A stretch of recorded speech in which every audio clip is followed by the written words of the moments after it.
बिस्मिल्लाहिर्रहमानिर्रहीम, अस्सलाम वालेकुम। मैं हूं सबी काज़मी। पाकिस्तान का एक नया नक्शा नाज़रीन जिसमें कश्मीर इंडिया में दिखाया जा रहा है और जो हमारे गिलगिस्तान है वो अफ़गानिस्तान में। अफ़गानिस्तान बॉर्डर पर जो अमरीकी रजीम चेंज ऑपरेशन और दूसरी तरफ बाढ़ वहाँ पर उतारी जा रही है, सिक्योरिटी एहलकार ज़ख्मी हो रहे हैं। यहाँ पर रजीम चेंज ऑपरेशन वाले मौज मस्ती कर रहे हैं। जनरल आसिफ गफूर साहब को भी सामने लाना पड़ रहा है। मामलात कुछ ऐसे कि बड़ा ज़रूरी हो गया। कोशिश थी हाफिज़ साहब की कि डर्टी हैरी की मौजूदगी ने लेकिन मामलात ख़राब किए। अब अरशद शरीफ की फैमिली को हो चुके इंसाफ चाहिए और एक ऐसा बंदा सामने लाना जिसकी सब सुनते हों। आर्मी चीफ के बाद आसिफ गफूर साहब अरशद शरीफ की वालदा को यकीन दहानी जो करा के हैं कातलों को कैफरे किरदार तक पहुँचाएँगे। याद रखें ISPR के साथ सबसे ज़्यादा तल्लुकात अरशद शरीफ के थे। जितनी फ़ौज से उसकी मोहब्बत थी वो शायद ही कोई और सहाफ़ी करता हो। आसिफ गफूर साहब से ही बड़े गहरे मरासिम थे, इसीलिए दुख भी ज़्यादा है कि उनके होते हुए सब कुछ क्यों कर हुआ। अब देखना यह है कि वाकई ये सब कुछ होता है या ये सिर्फ बातें हैं, क्योंकि मेरा मानना है कि सेकंड चांस ज़रूर देना चाहिए। वरना तो ये मजाक है कि जिन पर कत्ल का इल्ज़ाम लग रहा है वो मुल्क की सबसे बड़ी नंबर 1 एजेंसी के 2 बड़े अफसर और उनके होते हुए कातलों तक पहुँचना। वरना फिर एक आप समझ लें कि बातें ही फकी दी जा रही है और कुछ नहीं है। इसके अलावा होटल रोज़वेल्ट, जिसके आपको पता है हमारे दोस्त और जुल्फ़ी बुखारी के ऊपर इल्ज़ाम लगाते रहे कि जिस पिछले साल इसने बेच दिया था, इस होटल को सचमुच बेचा जा रहा है अब। और जहाज़ के डूबते ही चूहों ने छलांगे मारना शुरू कर दी हैं। पहली दफ़ा JUI और बाप हुकूमत से अलग, और वजह सुनकर आप इन्हें गालियाँ ही देंगे दिल में। इन्हीं से बढ़ के शुरू करता हूँ। ये लोग महंगाई, इमरान खान की सियासत, इंसानी हकूक़ की पामाली, मईशत की तबाही, सियासी अदम इस्तेहकाम, इस पर बंटवारा नहीं हुआ, लेकिन बंटवारा हुआ कि इस पर माल पर। पाकिस्तान में अब आपको पता कोई इन्वेस्टमेंट तो आ नहीं रही, कोई जंग भी नहीं हो रही कि पैसा बने। तो अब रेकॉर्ड की एक रह गई, जहाँ से सोने की कान है ठेका मिला, तो वहाँ कोयले की दलाली में तो मुंह काला सुना है, ये सोने की दलाली में मुंह काला करने की कोशिश है कि हिस्सा मिले। हुकूमत को और सूबे बलोचिस्तान को 25% मिल रहा है, लेकिन ये कहते नहीं हमारे भी अकाउंटों में डालो वरना हुकूमत तोड़ देंगे। पहली मरतबा काबीना के इजलास में नहीं आए, राहें अलग कर रहे हैं। अब कोई बाजवा साहब तो है नहीं जो फ़ोन करके इन्हें जोड़ेंगे। इमरान खान ने भी असेंबलियों को तोड़ने का ऐलान लिबर्टी चौक लाहौर में करना है, और इस वक्त ये इस तरह भाग रहे हैं जैसे मुर्गी आपको पता है ज़बा होती है तो वो उछलती है, फड़कती है। BNP मैंगल जो है ये 15 दिसंबर से पहले छोड़ने के चक्कर में है। ये बिल्कुल उस बीवी की तरह है जो 5 बच्चे पैदा करने के बाद तलाक मांगती है, और कोई पूछे तो कहती है मुझे आज तक सच्चा प्यार नहीं मिला। इन्हें भी नहीं मिला सच्चा प्यार। खाते खाते खाते इनका ये हाल होता है कि फिर सच्चा ना प्यार करने का ड्रामा करके हुकूमत से कल्टी मारते हैं, निकल जाते हैं। मतलब इन्होंने अफगानिस्तान में भी बहुत पैसा, बड़े डॉलर जो ट्रांसफ़र हुए आप सोच नहीं सकते। और ये जो दिन दहाड़े डकैतियाँ मारी जा रही हैं हुकूमत की तरफ से, क्योंकि ये रजीम चेंज का आखिरी हिस्सा है। और अब ज़ाहिर है माल का बंटवारा है। पिछले साल इस वक्त एक यहूदी एजेंट जिसे कहते थे वो लंगर खाने बनवा रहा था। मैंने खुद उस पर वीडियो बनाई, मेरे YouTube पे पड़ी है, बल्कि सबसे बड़ी वीडियो वही है, आप देख सकते हैं उस पर। इस दफ़ा एक मौलवी ने गरीबों की जो इमदाद थी वो भी नहीं छोड़ी इस सर्दियों में। असल मामला बाजवा साहब की जो रिमेनिंग मुझे कहते बाकियात है PDM में, ये एक पेज पर है, और ये एक दूसरे को अब जो है ना पीछे से विश्वासघात भी कर रहे हैं, क्योंकि अपनी सियासत भी ज़िंदा रखनी है। और मुस्लिम लीग नून तो आपको पता है फ़ौज से इख्तलाफ ख़त्म करके उन्हें पता है पार्टी फारग हो रही है, तो अब नए दौर में दाखिल होने के लिए लूट मार करनी है, तो उसके लिए फिर कोई बयानिया चाहिए। अब ये जो हाजी साहब का धड़ा है ये बड़ा मजबूत है। याद रखें कि हाफिज़ साहब या एस्टेब्लिशमेंट से आपकी जो उम्मीद लगती है उसे बेवकूफ़ी ना समझे, लेकिन पावर उनके पास अभी मेरा नहीं ख्याल इतनी है, क्योंकि 2.5 हफ्ते गुजर चुके हैं और इन 2.5 हफ्तों में क्या इनकलाबी तब्दीली आई? एक भी नहीं, कोई ऐसी इनकलाबी तब्दीली नहीं आई। एक हटा दूसरा उसकी जगह है। अच्छी बात है कुरान को याद करना उसको, लेकिन सीने में उतारना वो एक अलग मामला है। अब जो देखें उनके ऊपर बनी गाला के हिसाब से जी कि खान साहब के आँख के नीचे जो हो रहा था वो उन्होंने करप्शन पकड़ ली, चले मान लेते हैं, चले 2 मिनट के मान लेते हैं, लेकिन क्या उन्हें पापा जान पिज़्ज़ा की, जनरल बाजवा के ख़ानदान की अरबों के एहसास से ये फिर नज़र नहीं आए थे क्या? अगर वो हम माने तो फिर ये भी माने कि ये फिर उन्होंने अपनी मर्जी से करवाया क्या? अब बात ज़्यादा नहीं कर सके, हाथ लंबे हैं फिर गला दबाते हैं। पाकिस्तान को ये दिवालिया किया जा रहा है, ये हो नहीं रहा ताकि इमरान खान जब आए तो पीछे कुछ रहे ना। और आप देखें ये अफ़गानिस्तान को भी छोड़ के पीछे, अभी वो अफ़गानिस्तान के तालिबान के जो है ना, उसने कहा बिलावल की तो रगड़ के रख दी उसने कहा तुम चोर हो, लुटेरे हो, डाकू हो, जाओ अपना मुल्क ठीक करो फिर हमसे बात करना। शेख मुजीब और भुट्टो में इतना ही फ़र्क था जितना आज आपको नज़र आ रहा है बांग्लादेश में और पाकिस्तान में। वहाँ तीसरी नस्ल जो है वो एशियन टाइगर बना रही है, और यहाँ तीसरी नस्ल तबाही और बर्बादी करते हुए एस्टेब्लिशमेंट के नीचे पैरों के। लोग पूछते हैं ना कि ऐसा क्या हुआ कि अफगानिस्तान के हम इतने मुखालिफ और वो हमारे हो गए, क्योंकि पाकिस्तानी मीडिया को तो आजकल लगा दिया इस पर कि उनकी खराबियाँ ढूंढें, उनकी गलतियाँ ढूंढें। असल में वहाँ 3 तरह के धड़े बने हुए हैं देखें, लेकिन तीनों एक नुक्ते पर इकट्ठे हैं कि इस्लामी नफाज हो, पख्तूनस्तान ज़बान वो हो, मतलब उनकी वहाँ। अब एक ग्रुप जो है इस वक्त जो टॉप लीडरशिप में मौजूद है, उसमें मुल्ला उमर, उसके नज़दीकी जो रिश्तेदार और तहरीक के जो लोग थे मेन, उनके कतर के साथ भी बड़े अच्छे ताल्लुकात हैं, और वो असल ताकत का सरचश्मा भी वहाँ है, और यही ग्रुप डील करते हैं असल में। इसे कंधारी ग्रुप भी कहा जाता है। अब जो सियासतदानों और आर्मी है पाकिस्तानी, उनके साथ इनकी नहीं बनती, वो इस पर एतमाद नहीं करते। दूसरा वो हक्कानी नेटवर्क, जिससे दुनिया की नंबर 1 एजेंसी के सबसे अच्छे ताल्लुकात, उनके पास चूँकि वजारत दाखिला की एक वजारत है। और तीसरा जो ग्रुप है उसमें जो साबिक सदर है दाऊद खान, ये और कुछ और हुकूमत में बड़े अहम लोग हैं, ये भी ज़बान की खिदमत करना चाहते हैं। ज़बान के नाम पे बड़ा कुछ होता है, याद रखें, लेकिन इनका ईरान के साथ नहीं बनती, इनकी ब्यूरोक्रेट्स के साथ, और बहुत सारे ये नेशनलिस्ट हैं। सबसे पहले अफगानिस्तान वाली बात ठीक है उनकी ला तक। अब वहाँ पे लड़कियों की तालीम की बड़ी बात होती है जी, लेकिन आपको हैरानगी होगी कि मुल्ला उमर के दौर में कनाडा से बात की गई थी, कनाडा से, कि आप आएँ और यहाँ पे कॉलेज बनाएं, हम स्कूल बनाएं, इदारे बनाएं, ख़वातीन के बनाएं। अब वहाँ पे सेहत और प्राइमरी तक जो लड़कियों की तालीम है वो रोका नहीं जाता उस पर कि आप ना पढ़ें उस पर। अलबत्ता जो को एजुकेशन जो पाकिस्तान में एक ट्रेंड है और दुनिया में भी, ये कहते हैं इस्लाम से ज़्यादा पख्तून कल्चर का हिस्सा है, कि हम नहीं मान सकते ये बात। इस वजह से इदारे कुछ उन्होंने बंद किए हुए हैं, लेकिन मुझे लगता है ये भी खुल जाएंगे जल्दी, क्योंकि मामलात उनके भी बेहतर होते जा रहे हैं दिन ब दिन, और वो भी आपको पता है तरक्की करना चाहते हैं। उसकी मैं आपको बड़ी ज़बरदस्त मिसाल इसलिए दे रहा हूँ कि उनको अब मामलात में हमारे साथ जोड़ा जा रहा है। याद रखिएगा ये बात, मैं आपको पहले भी कल और परसों भी बता चुका हूँ। ये नहीं चाहते कि पख्तूनस्तान पर कोई ऐसी गंदगी वहाँ पैदा हो, जिस तरह कुछ रेड लाइट एरिया आपको पता है दुनिया के हर जगह पर मौजूद है। तो अब ये उनको भी फीड किया जाता था किसी ज़माने में, लेकिन असल मसला ये है कि हम लोग क्यों नीचे जा रहे हैं और वो क्यों ऊपर आ रहे हैं, ये बड़ा इंपॉर्टेंट है। अब देखें उनका जो हर पाकिस्तान की सियासत का जो राहबर देखें ना आप, लीडर देखें, फजलुर रहमान है हमारा, और जो लूटता रहा काफिला, उनका कौन था? मुल्ला उमर। ये था सबसे बड़ा फ़र्क पहला। अब अफगानिस्तान एक ऐसा मुल्क है जो 40 साल तक लड़ाई करता रहा। उनकी 2 या 3 नस्लें जो हैं वो कैंपों में हमारे पैदा हुई, बॉर्डर के इस तरफ, बॉर्डर के उस तरफ, आधी रोटी हम उनके साथ साझी करते रहे। अब उनके जो हुक्मरान हैं वो चोर नहीं है, डाकू नहीं है, इसीलिए उनकी आज करेंसी पाकिस्तान से ज़्यादा मजबूत।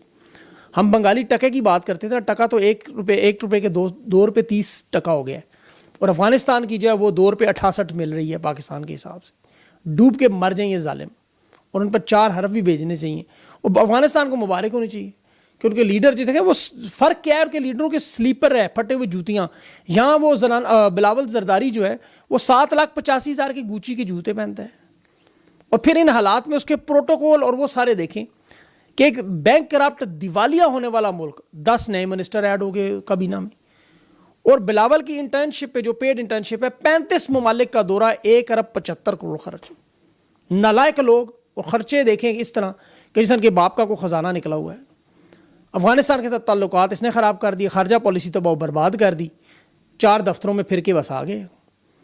और ये डिफ़ॉल्ट करना, बैंक करप्ट करना, देखें इनकी, कल मैं फैक्ट्री में अपने ऑनर्स के साथ कुछ बात कर रहा था, दोस्त इधर उधर, वो लिटरली रो रहे हैं। मार्च में जो सर्कुलर डेट था वो 2,467 अरब था, वो अब 4,177 पे चला गया। मईशत को 28 खरब रुपए मैंने हिसाब लगाया, और 3 साल लदा ज़ाया हुए। PSO को तेल बरामद करने के लिए लेटर ऑफ क्रेडिट नहीं है, डिफ़ॉल्ट होने PSO, और आपको पता है इनको अगर क्रेडिट ना मिला तो आपका पेट्रोल का बहरान। 80 अरब उन्होंने मांगा है, अदायगी अगर नहीं हो सकती तो फिर ये देख लें उनका लेटर ऑफ क्रेडिट जो होता है वो कैंसिल हो जाएगा। और ये जो बहरान पेट्रोल का आया ना, फिर आप देखेंगे क्या मामलात होते हैं। सरकारी मुलाजमीन जो है उन्हें अब तनख्वाह नहीं मिल सकेगी, क्योंकि ख़जाने में 6.7 अरब डॉलर है, मतलब हमारे अपने उसमें जो है वो तकरीबन 70 करोड़ बनते हैं। सैलाब ज़दगान के लिए जो फ़ंड जमा करने के लिए उन्होंने कमेटियाँ तो बनाई थी, चाहे 2 नंबर थी, वो भी अब ख़त्म कर दी हैं। चावल 8 महीने पहले 180 रुपये किलो से 320 रुपये किलो पे चला गया। और शैम्पू जो बच्चे इस्तेमाल करते हैं आमतौर पे, औरतें भी, साबुन 120, मतलब जो आटा आप देखें, जो गरीब का खाना जैसा 5 किलो का 750 रुपये। और अब तो बहावलपुर में यूरिया खाद का आपको पता है बहरान है, कहत का खतरा है, अल्लाह माफ़ करे। अद्वियात जान बचाने वाली जो है वो खाम माल ना होने की वजह से नायाब हो गई। $7 मिलियन का कर्जा, और ये अमेरिका ने, आपको पता है वहाँ एम्बेसी की जो बिल्डिंग है उस पर 7 मिलियन था, और फिर रोजवेल्ट होटल PIA का, ये दोनों बेच रहे हैं इसको। अब जिन्होंने वो बनाई है, रेनोवेट किया है, $7 मिलियन और 68 मिलियन 6.8 मिलियन उस पर कर्जा है। पता नहीं है क्या करेंगे, किसको बेच रहे हैं, किसकी वारदात कर रहे हैं, कोई गोरा खरीदता है, काला खरीदता है, कोई पीला खरीदता है। इन 6 महीनों में माशी हालात इतने इन्होंने तबाह कर दिए कि कोई चीज़ आप ख़रीदने जाएं मार्केट में तो लोग पूछते हैं कितने का है। सफ़ेद पोश लोग यकीन करें लंगर खानों को ढूंढते हैं, किधर गए। कभी भी ऐसा नहीं हुआ कि कभी हफ्ते में कोई एक आधी चीज़ महंगी होती थी, लोग खरीदते थे। अब आप लोग जाते हैं जब मांगने के लिए तो दुकानदार जो रेट बढ़ाने से पहले बता देता है भाई इतने की चीज़ें आप नहीं खरीद सकते। अब मजबूर हो के मैं आपको बता रहा हूँ, मैं आपको वो बातें बता रहा हूँ जो जेन्युइन मिडिल क्लास लोगों की हो रही हैं। मैं यहाँ बड़ी बड़ी बातें आपको सुनाता हूँ, ये असल बात ये भी तो सुने। सबसे ज़्यादा सहारा गरीब का क्या है? अंडा। कुछ ना हो चलो ऑमलेट बना लिया, रात को खाना नहीं चलो ऑमलेट, कोई खाने में पसंद नहीं है चलो ऑमलेट फिर बना लिया बाद पे। अब अंडा गरीब के लिए एक बहुत बड़ी अयाशी बन गया है, क्योंकि उन्होंने मुर्गी की फीड के जो अज्जा उस पर पाबंदी लगा दी है। इस सीजन में अंडा हो सकता है 50 रुपए का एक अंडा मिलना शुरू हो जाए। तो इसीलिए देखें सोशल मीडिया ये प्लेटफॉर्म हमारा कोई अमीरों का तो है नहीं कि हम आपको अशराफिया की बड़ी बड़ी बातें करें। यहाँ गरीब की, महंगाई की, बेरोजगारी की बात भी तो करनी है, ये भी तो लोगों को पता चलना चाहिए। अदम एतमाद से पहले मुझे याद है मौलवी फजल क्या कहता था कि बहार आए ना आए खजां जाए। बहार तो नहीं आई, खजां भी नहीं आई, अलबत्ता तबाही और बर्बादी आ गई है। जिन लोगों को प्याज, लहसन, अदरक के कंटेनर वहाँ फंसे हुए ख़राब हो रहे हैं, उनकी LCs क्लियर नहीं हो रही, ये एक बहुत बड़ा डिफ़ॉल्ट पहले ही हो चुका है। पेंशन तनख्वाहों के पैसे ना हो ना आपके पास, किसी मुल्क के पास, तो बेशक आपके क्रेडिट्स पूरे भी हों, जो उनके नहीं हैं तो आप डिफ़ॉल्ट समझें, डिफ़ॉल्ट हो गया। इन्होंने जानबूझकर रजीम चेंज का ये बड़ा अहम हिस्सा था, इसमें इन्होंने डिफ़ॉल्ट करना था। किसान की पहुँच से पेट्रोल, डीजल और बिजली को दूर करना था। जो रिलीफ इमरान खान ने बिजली पर दिया था, इन्होंने जान के ख़त्म करके बिजली महंगी करनी थी, ट्रांसपोर्ट महंगी करनी थी, बिल्कुल ठप करनी थी इंडस्ट्रीज़, ज़राअत तबाह बर्बाद करनी थी, बरामदात तबाह बर्बाद करनी थी, मुल्क को डिफ़ॉल्ट तक पहुँचाना इस रजीम चेंज ऑपरेशन का सबसे अहम हिस्सा मैं आपको बता रहा हूँ। वरना रूस से तगड़ी फौज आपकी नहीं है, वो तबाह हो गए थे। ये 8 महीनों से जो पॉलिसियाँ जा रही हैं ये ज़बरदस्ती डिफ़ॉल्ट की तरफ लेके जा रहा है। मैंने कल आपको तफसील से बताया बेचना क्या है, वरना दूर करना बाएं हाथ का काम है। जितनी रकम इन्होंने लूटी है सब गुजरा से 10-10% ले लें वापस, सिर्फ 10-10%, ये सारी रिमिटेंसेस आनी शुरू हो जाएंगी। इधर इन्वेस्टमेंट रखें, उधर बैंकों में वो पैसे रख दें, डॉलर की रेल पे लग जानी है। अब देखें ना, जिस तरह वो पापा जॉन्स के पिज़्ज़े थे, उनसे कहें आप एक दिन की कमाई हमें दे दें, मुल्क डिफ़ॉल्ट से बचे, सिर्फ एक दिन की कमाई। नवाज शरीफ, शहबाज शरीफ अपने अपने फलूदे वालों के अकाउंट से बजाय रकम निकालने के इधर थोड़ी देर के लिए बैंकों में रख दें बस।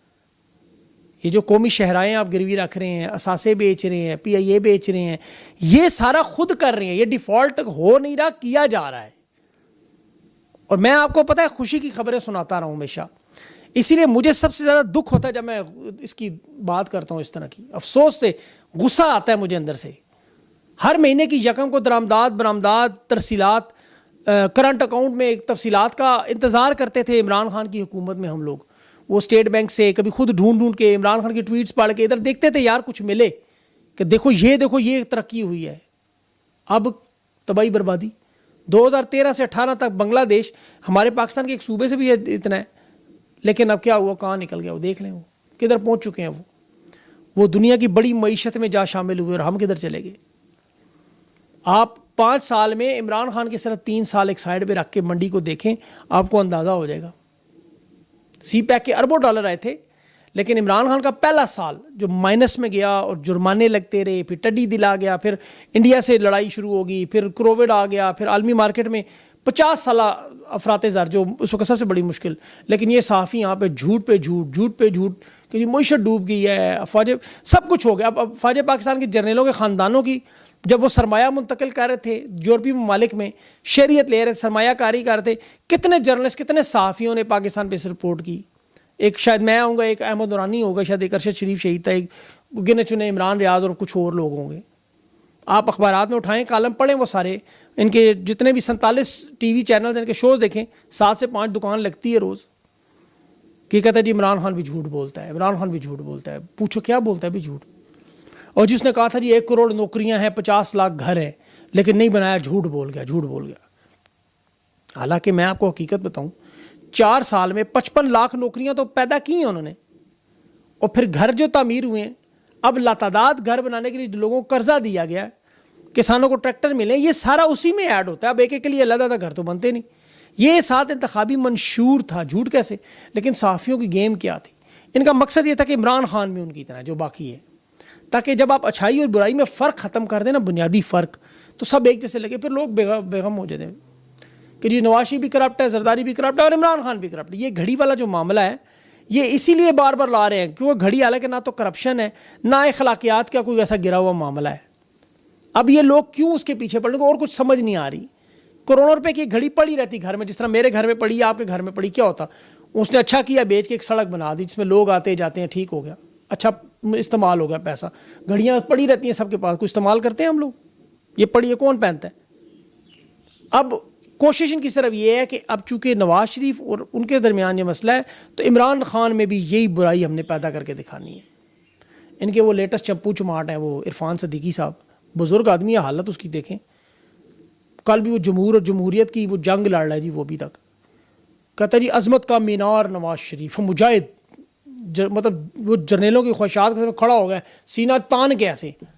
और हालांकि हकीकत यह अपनी हुकूमत के अंदर वो बंदा वापस नहीं आ रहा। और लंदन में देखें किस तरह इंजॉय याशियाँ, कहते जी बाजवा को एक्सटेंशन नहीं दे रहे थे, वो बड़े खड़े हो गए छाती तान के। मतलब ये उनके घुटनों में गिर जाते हैं भाई। जब इनकी लड़ाई थी उस वक्त आपको याद होगा, इन्होंने उसको मंसूर हलाज बना दिया और सुकरात बना दिया और पता नहीं क्या क्या बना देते हैं लोग। टीसी मास्टर है फुल लेवल पे। ये असल में कहना क्या चाह रहे हैं कि रजीम चेंज एक खालस आइनी और जमहूरी अमल था। और राजा रियाज जैसे बंदों का जो ज़मीर जागा था खुद, हमारे उस वक्त जो बाजवा साहब थे न्यूट्रल थे। अभी जो सलमान शहबाज की वापसी पर अदलिया ने कहा, ये भी बड़ी मिसाल देखे ना कि इनकी ज़िंदगी ज़मानत मांगने से लेकर इतवार वाले दिन खुली थी ना, आपको पता है अदालतें, ज़मानत देने का सफ़र क्या हुआ, मुकम्मल हुआ, भागे वापस आए। अल्लाह तुम्हारे तराजू सलामत रखे। पाकिस्तान से मल्टीनेशनल कंपनियों, सरमायाकार, डॉक्टर, इंजीनियर, पढ़े लिखे लोग, कंप्यूटर वाले, मुख्तलिफ शोबे के हर तरह का एक्सपर्ट ख़ानदान समेत मुल्क से भाग रहा है। 7,68,000 के करीब, जो 6 गुना ज़्यादा है, पिछले 3 सालों में पाकिस्तानी मुल्क छोड़ के भाग रहे, क्योंकि ये वापस आ रहे हैं। कुछ लोग जिन्होंने असल चोर है वो वापस नहीं आ रहे। अल्लाह से दुआ है कि अल्लाह पाकिस्तान पर अपना रहम करे। और इंशाल्लाह अगली वीडियो तक मुझे इजाज़त। पाकिस्तान जिंदाबाद।